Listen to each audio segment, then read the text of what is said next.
제가 본문을 몽골 다녀오고 나서 결정하게 됐습니다. 저는 지난 3일부터 6월 21일까지 3주간 몽골에 다녀왔습니다. 제가 다니던 교회와 연계된 곳 중에 하나가 지금까지도 교회 문이 열렸다 닫혔다를 반복하고 있습니다. 그래서 소식이 궁금했습니다.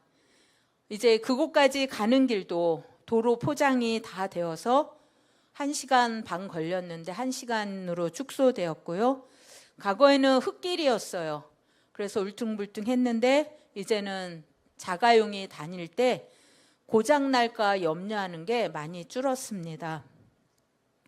제가 섬기는 그 교회에 갔는데 한 리더가 저에게 이렇게 말했습니다. 계속 방문하고 싶었는데 차량을 구하지 못해서 못 갔다고 말을 하면서 교회 안에 리더 그룹 중에 2명이 차를 갖고 있는데 돌아가면서 도와줬다고 합니다. 근데 어느 날은 갔다 와서는 차가 망가졌다. 아니면 이제 차가 망가지니 안 가겠다라고 했답니다. 어떻게 해야 될까요?가 아니라 안 가겠다라고 했다고 합니다. 근데 그 친구들은 그냥 교회 다니는 친구들이 아니고 매월 엄청난 큰 금액은 아니지만 급여와 같은 형태로 수고료를 받고 있는 친구들이었습니다. 근데 제가 그 얘기를 듣는데 참 수고했다 이 생각이 드는 게 아니고요. 제가 오래도록 같이 있었잖아요, 그곳에. 근데 갑자기 제 안에 무슨 생각이 왔냐면 자기들이 필요할 때는 다 했는데 가족이나 자녀나 본인들이 필요할 때는 어려워도 그게 다 가능했는데 하나님과 하나님의 일에 관련돼서는 왜 이렇게 생각이 안 될까? 그래서 마음에 많이 섭섭한 생각이 들었습니다. 저는 부자는 아닙니다. 개인적으로 아버지의 일꾼이 되고 나서 어떤 일이 발생하면 이렇게 채워주시는 게 있잖아요. 그래서 그걸 사용합니다. 근데 이런 경우에 제가 수리 비용을 주고 싶고 챙겨주고 싶고 그리고 그들이 마음껏 아버지를 하도록 지원하고 응원하고 싶지만 그들이 스스로 안 가겠다고 멈춰버리니까 어떤 형태로든지 지원을 하거나 응원할 명분이 없어진 거예요. 어떻게 말을 해야 될지. 돈 줄 테니까 해.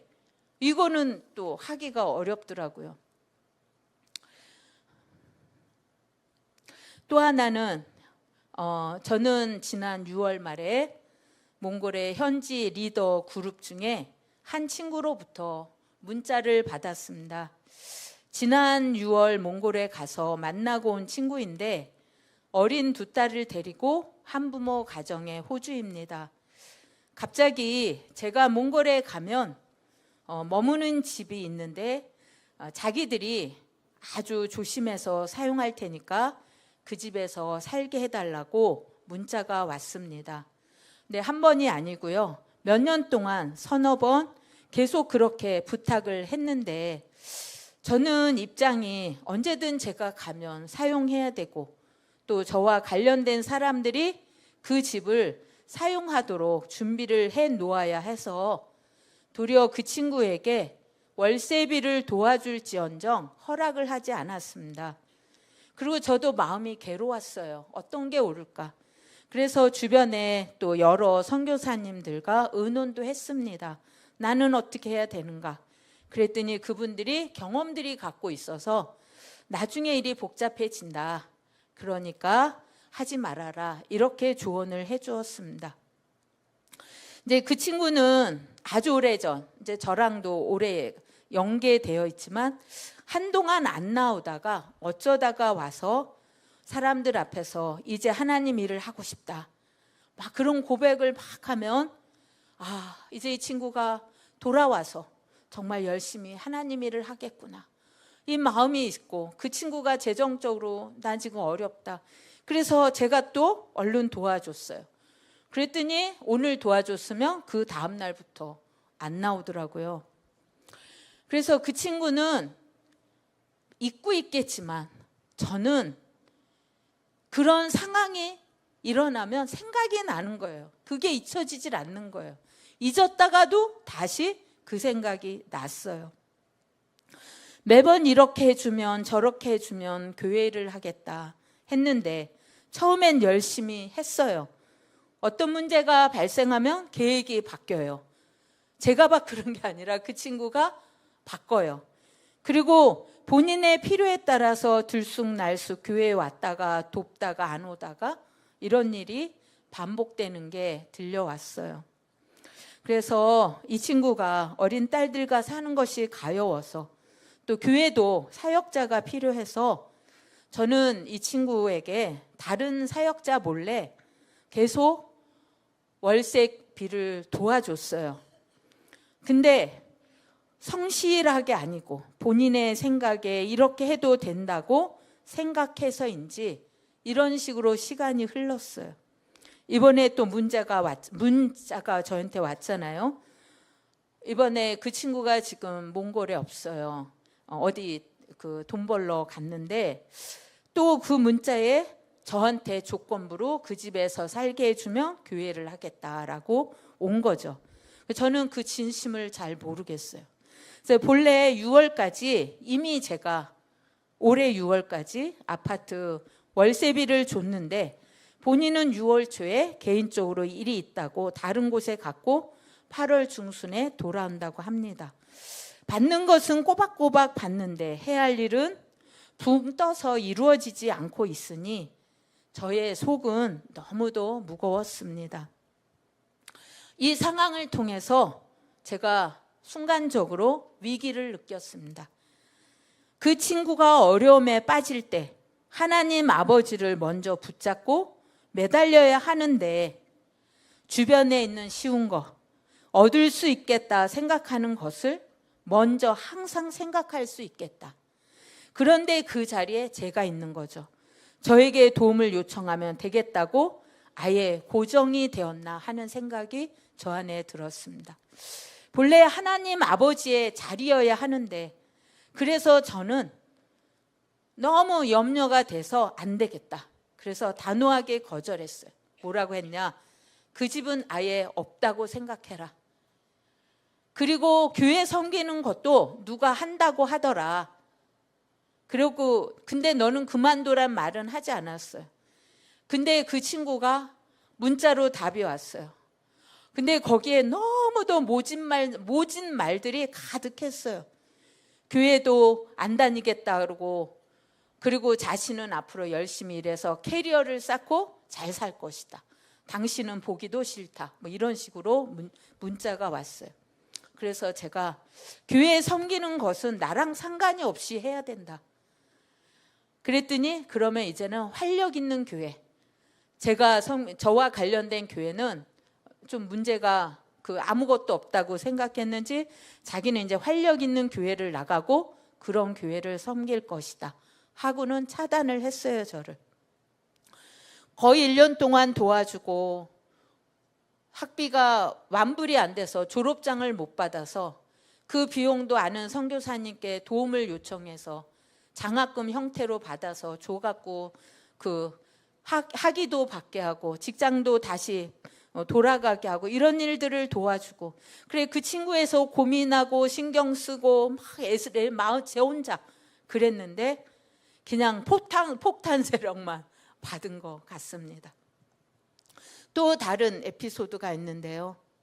그 친구와 서로 말이 잘 통하는 또 다른 리더가 있는데 제가 속으로 순간적으로 걱정이 있었습니다.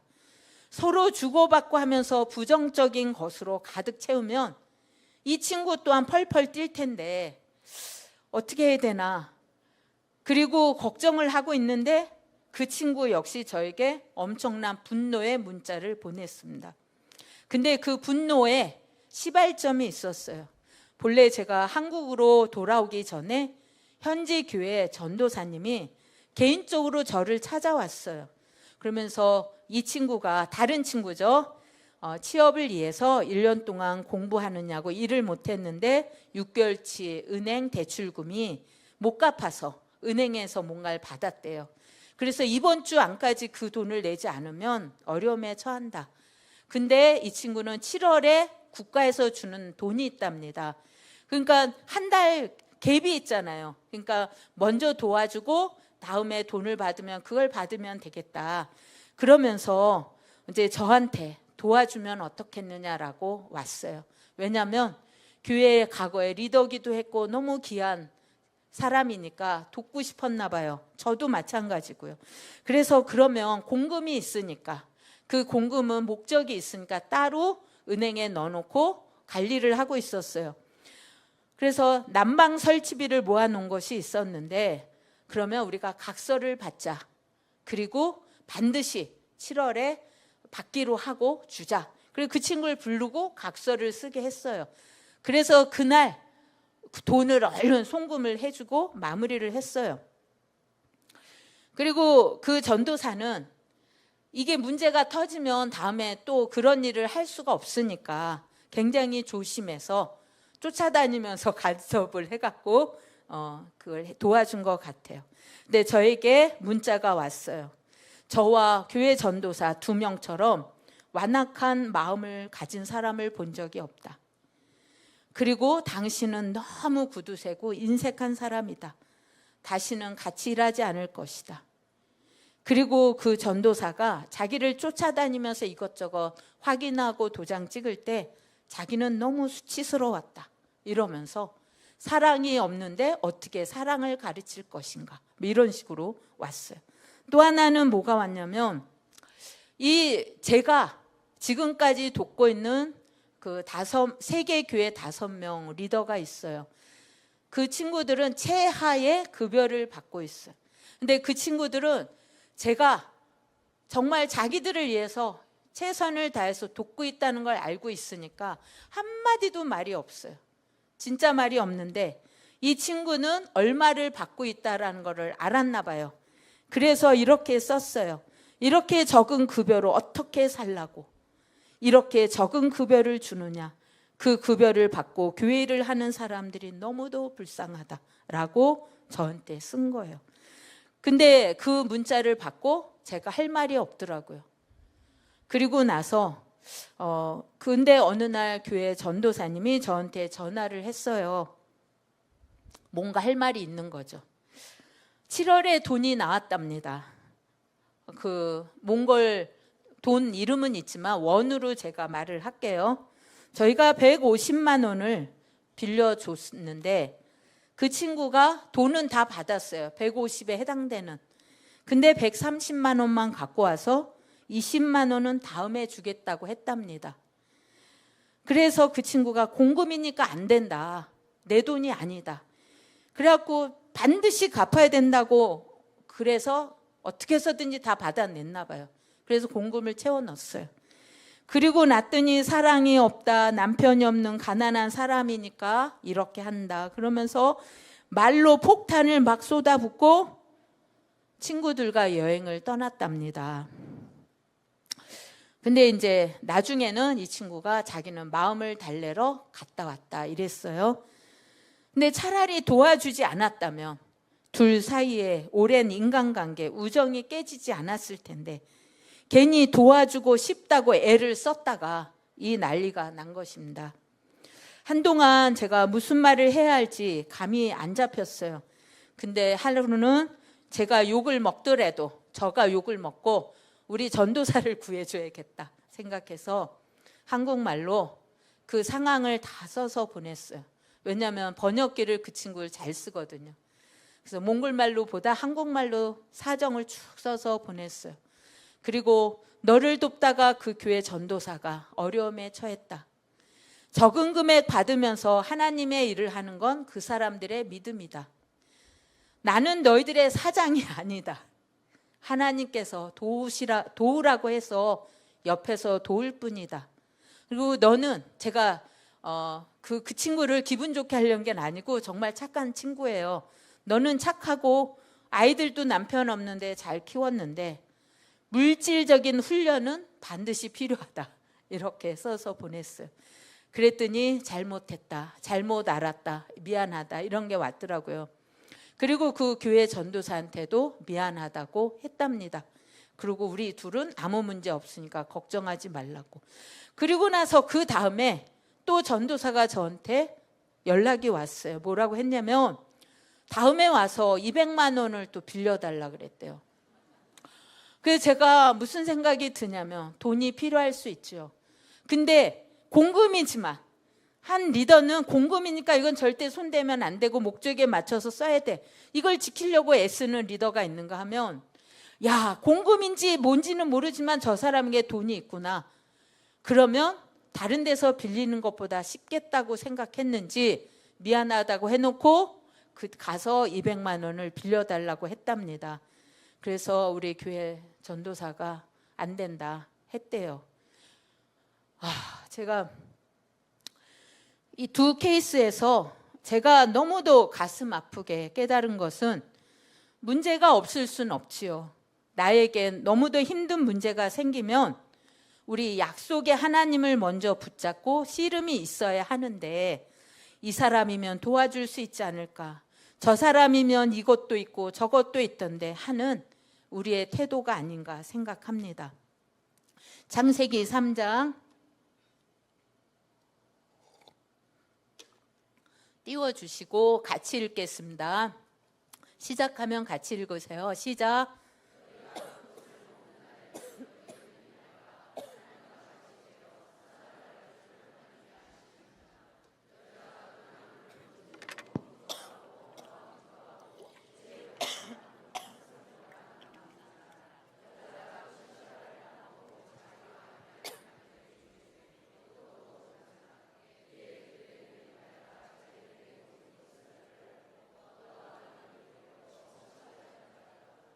아멘.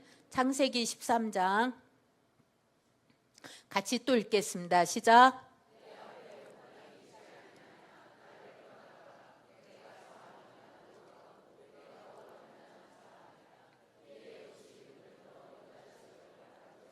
소알까지 온 땅에 물이 넉넉하니 여호와께서 소돔과 고모라를 멸하시기 전이었으므로 여호와의 동산 같고 애굽 땅과 같았더라. 그러므로 롯이 요단 온 지역을 택하고 동으로 옮기니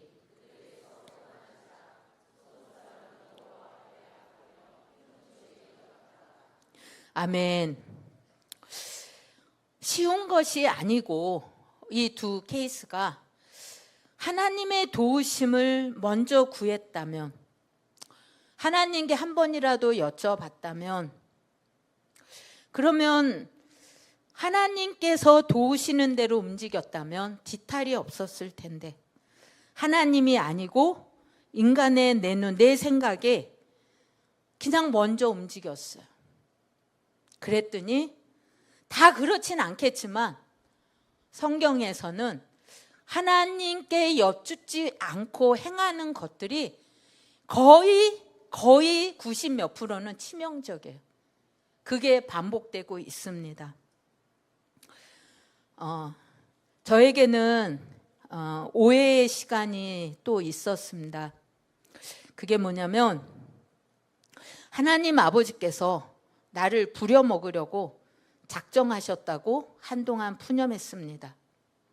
아주 오래전 직장 다니고 야간대 다니고 교회학교 봉사하고 1년에 한 번 여름 성경학교 수련회 또는 학교 시험 기간에 휴가를 쓰는데 아침부터 밤늦게까지 어쩌다 주일엔 교회 행사, 밤엔 교회에서 아이들 재우기 뭐 이런 거 저런 거를 하면 지쳐가지고 며칠 연휴로 쉬는 날은 집에서 링거를 맞았어요. 그렇지 않으면 쓰지를 못했으니까요. 근데 토요일 날 엄청 아파갖고 누웠는데, 그러면 제 마음에 주일을 범하면 안 된다는 걸 알지만 제 마음엔 주일이라도 내일 하루는 쉴 수 있겠다, 아프니까 생각했어요. 근데 주일 새벽에 아무렇지도 않은 거예요. 그래서 하나님께서 저를 실망시키셨습니다. 계속 아파야 하루 더 쉴 텐데 주일 새벽이 되면 몸을 낫게 하셔서 주일학교 교사를 계속 하게 하셨어요. 그래서 감사보다는 제가 막 그랬어요. 하나님 너무 얌체시라고. 날 그렇게 부려먹어야 속이 시원하세요. 막 이러면서 제가 막 하나님을 향해서 소리쳤어요.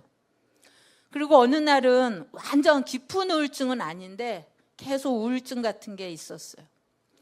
내 친구들 이제 직장 한 10년 됐으니까 이것도 하고 저것도 하고 승진도 하고 놀러도 다니고 공부하고 나는 뭔가 뒤떨어져 가는 것 같고 뒤처져 가는 불안함. 그 마음이 너무 슬펐어요. 근데 교사를 그만둘 수가 없는 거예요. 또 한 번은 고등부 때 같은 친구였는데 교사한다고 저희 부서에 왔어요. 제가 너무 지쳐서 있으니까 아이들 앞에서, 그것도 저한테 개인적으로 아니고 애들 앞에서 막 큰 소리로 그런 모습을 보일 것 같으면 교사 당장 그만두라고 막 소리를 질렀어요. 애들 앞에서. 그래서 제가 진짜 아무도 없는 그 구석쟁이 가갖고 혼자 울었어요. 그러면서 그랬어요. 하나님, 저는 교사가 싫은 게 아니라 그냥 힘들어서 그래요. 그러고 울었어요. 하루는 직장 가는 날 비가 막 내렸어요. 그 마음이 물적한데 그래 이제 우산을 들고 이러고 가는 거예요. 이러고 안 가고 이러고 가고 있었어요.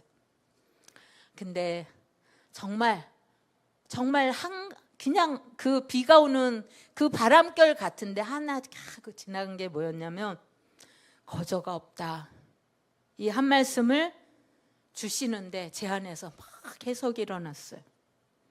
10년간의 훈련이 너의 안에 차곡차곡 쌓여 있어서 내가 너의 신변을 지켜주어 부끄러운 일을 당치 않게 해주었기에 너가 아이들 앞에 설 수 있는 거다. 너의 가족들도 아무런 일이 없기에 걱정 없이 나의 일을 할 수 있는 거다. 그리고 주머니도 빵빵하지 않은데 내가 계속 채워주고 있었다. 그러면서 거저가 없다. 그래서 제가 그러면 기다려 봐야지. 내 안에 무엇이 쌓였는지 언젠간 사용하실 것이다. 크게 부자가 안 되었고 세상적으로 이것저것 자랑할 것은 없는 것 같은데 교사를 할 수 있는 환경을 만들어 주셨기 때문이다 라는 어떤 그런 해석이 되면서 저의 그 무거운 그 짓눌리는 것이 다 사라졌어요. 또 하나는 순종만 했을 뿐인데 2006년 2월에 제가 몽골에 들어갔습니다. 만 4년 만에 첫 안식년을 가졌지요. 그 첫 번째 인연은 현지어 배우고 이사하고 현지 성도들과 교제하고 성경 공부하고 큐티하고 리모델링하고 막 이런 거를 했어요. 교회 리더도 그중에 또 가셨고 이런저런 일이 있었어요. 근데 한 3년쯤 되니까 제가 너무 지쳐 있는 거예요. 근데 그때는 거룩한 하나님 저에게 이런 일을 하겠습니다. 저런 이게 아니고 그때 제가 드린 기도는 딱 하나였어요. 하나님 만 4년을 버틸 수 있는 힘을 주세요. 견딜 수 있게 해주세요. 실패한 선교사라는 말을 듣고 싶지 않습니다. 그래갖고 그 기도로 해서 만 4년을 채웠어요. 그래서 만 4년 만에 이제 비행기를 타고 오는데 그곳에서 너무 감사합니다. 실패한 선교사 아니고 4년을 버틸 수 있게 해주셔서 감사하다고. 그리고는 이제 비행기 속에서 제가 울면서 한국을 왔어요. 근데 하나님께서 한국에 오자마자 10일간 호주 여행 보너스를 주시더라고요. 제가 아니라 그 호주에 있는 한인교회가 저희와 연계가 있는데 저를 초청을 해서 해주셨어요. 그러면 제가 내가 이런 사람이다 이게 아니라 그 환대를 받으면서 아무것도 자랑할 것이 없는 나의 존재를 그렇게 대접해 주는 그분들의 환대를 받으면서 제가 마음이 너무 아팠어요. 그게 뭐였냐면 하나님께 뭔가 드린 게 아무것도 없는데 그냥 부르심에 순종했다는 그거 하나가 이렇게 기쁘셨던 거구나. 그래서 나의 부족함이나 이게 문제가 아니라 그냥 그 하나만으로도 기뻐서 나에게 이렇게 선물을 주시고 싶으셨구나 라는 생각을 했습니다. 지난 시간 동안 제가 배운 것은 먼저 하나님의 일을 생각했더니 하나님께서 직접 사람들을 움직여서 저를 돕게 하셨습니다. 사람들은 겉으로는 저를 도와요. 근데 진짜 속은 무엇이냐? 우리 아버지께서 그분들을 직접 사용하시는 겁니다. 그래서 저는 전달을 받는 사람인 거예요. 전달을 받는 사람. 제가 뭔가 하는 게 아니죠. 급하면 주변을 먼저 보게 되어 있습니다. 누가 날 도울 수 있나? 무엇이 있지? 부탁해 볼까? 이런 저런 걸 할 수 있습니다. 하나님 아버지께서 말씀하십니다. 어떤 경우에도 세상을 향해 마음을 내려놓고 시선을 먼저 하나님께, 그리고 마음을 터놓고 하나님께 구하고, 그래서 하나님께서 나를 위해서 일하실 수 있도록 그렇게 나의 첫 번째 자리, 마음, 사랑, 신뢰, 의지, 이런 거를 우리 아버지께서 받으시기를 원하십니다. 그분은 저를 부려먹는 분이 아니었어요. 저를 부려먹는 분이 아닙니다. 우리가 형통하게 잘 살기를 원하시기에 하나님의 마스터 카드 열쇠를 주셨습니다. 그게 뭐냐면 마태복음 6장 31절에서 33절입니다. 이번에 이 말씀을 생각하면서 갑자기 감독님의 구령열 기도의 헌신열이 생각났어요. 하나님께서 기뻐하시는 일에 마음을 다하고 행동을 다하고 간구하면 이 세상에서 필요로 하는 것들을 다 아시기에 기쁨으로 하나님 스스로 나에게 채워주시고 이끌어주시고 함께 하신다는 것인데, 저는 봉사를 하다가 너무 지치면 이 귀한 말씀도 슬로건도 괜찮을 때는 와 진짜 이렇게 살아야지 막 이래요. 근데 너무 지쳐있을 땐 아이고 너무 힘들다, 쉬고 싶다. 근데 그 슬로건 보면 또 다시 이렇게 일을 해야 되는 거야? 막 이런 생각이 그런 생각이 오는 거죠. 그런데 이 말씀은 그렇게 살아야 넘어지지 않고 이 세상을 복되게 살 수 있다. 이거를 감독님께서 아시기 때문에 슬로건을 우리에게 그렇게 남겨주신 것이 아닌가 저는 생각을 했습니다. 세상을 바라보면 비교하게 되고 눈으로 보이는 대로 유혹당하고 잠도 안 오고 불안하고 밤새 세상 계산기를 두들기고 할 수 있죠. 근데 시선을 약속의 말씀에 고정하고 꼭 붙잡고 나그네의 삶을 잘 살아야 되겠다라고 결정을 한다면 세상의 명품으로 희 감아야 만족하거나 우쭐할 수 있는 내 상태가 아니고 명품의 마음과 생각과 내 자신이 명품이 되지 않을까요? 이 사람 저 사람을 찾아다니는 것이 아니라 기본적으로 먼저 하나님 아버지를 바라보고 구하고 간구하고, 그리고 나서 사람을 통해 시스템을 통해 도움을 받게 되는 것이 하나님의 방식이 아닐까 생각합니다.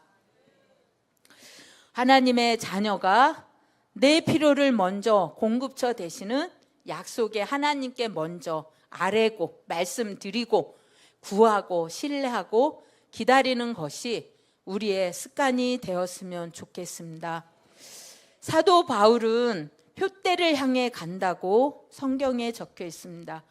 그리고 그는 비천에도 처해보고 자기가 풍족함에도 비천에도 그런 걸 처해 보다 보니까 결과적으로 자기는 자유롭게 되었다라고 말을 했습니다. 저는 아까 말씀드린 그 친구들의 실명을 말하지 않았어요. 미워하는 것도 없고 아무것도 없습니다. 그 친구들은 굉장히 귀한 존재가 분명합니다. 다만 아직 경험이 부족하거나 훈련이 부족하거나 그런 상태가 아닌가 생각합니다. 염려하는 것은 뭐냐면 어둠의 세력은 사람을 통해서 일을 크게 벌립니다. 그 결과는 교회를 망가뜨리고 교회의 부흥을 망가뜨리고 그런 일을 기본적으로 합니다. 우리는 내가 이 사람하고 싸우는 것 같지만 뒤를 보면 항상 뭔가가 있는 거죠. 그래서 여러분들이 기도해 주신다면 영적 싸움에 우리가 농락당하지 않았으면 좋겠다. 우리 그 친구들하고 우리 몽땅 감정과 섭섭함과 이런 거 말고 하나님께서 각자의 마음을 지켜주셔서 하나님만이 나의 필요를 채우시는 분이시라는 것을 우리 그 친구들이 반드시 배웠으면 좋겠고요. 알 수 없는 그 깊은 갈등 이것도 해결되었으면 좋겠고 기쁜 소식을 언젠간 여러분에게 들려드렸으면 좋겠습니다. 저는 쓸데없는 고집인지는 모르지만 하나님의 일만큼은 돈으로 사서는 안 된다. 얼마 줄 테니까 이만큼 일해다오. 이렇게 하면 안 되지 않을까 이런 생각이 있습니다. 하나님의 일을 흥정하고 협상의 대상이 아니고 진심이고 자발적이고 마음으로 해야 되는 게 아닌가 이렇게 생각을 합니다.